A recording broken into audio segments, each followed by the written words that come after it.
Hello everyone, in this video I will be showing you how to add color in Gimp. So I'm going to show you a page where you can see the instructions and how to add some color when you use Gimp as your editing tool.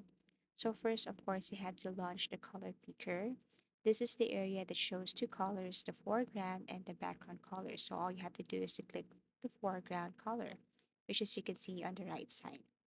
Next is you have to choose a color. So you will now see a color picker and you have to click any of the color that you want.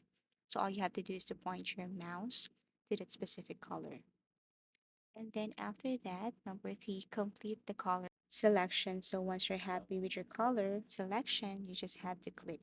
The new color will just appear. Next is we have here applying your color. Now that you have selected the color, you can apply it to your image. Option one, the paint bucket. Select the paint bucket tool. Now click on your image in the area you wish to apply the color. So we have here the picture before the color and the picture after the color.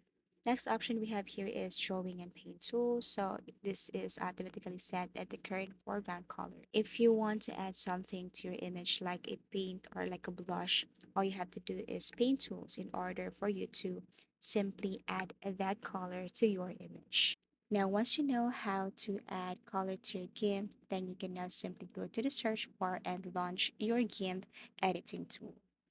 Import the image and go to this color section, and now you can simply add colors or look for other tools for more options. So if you have found this video helpful, please leave a like and subscribe to our channel. Thank you for watching and see you in our next tutorials.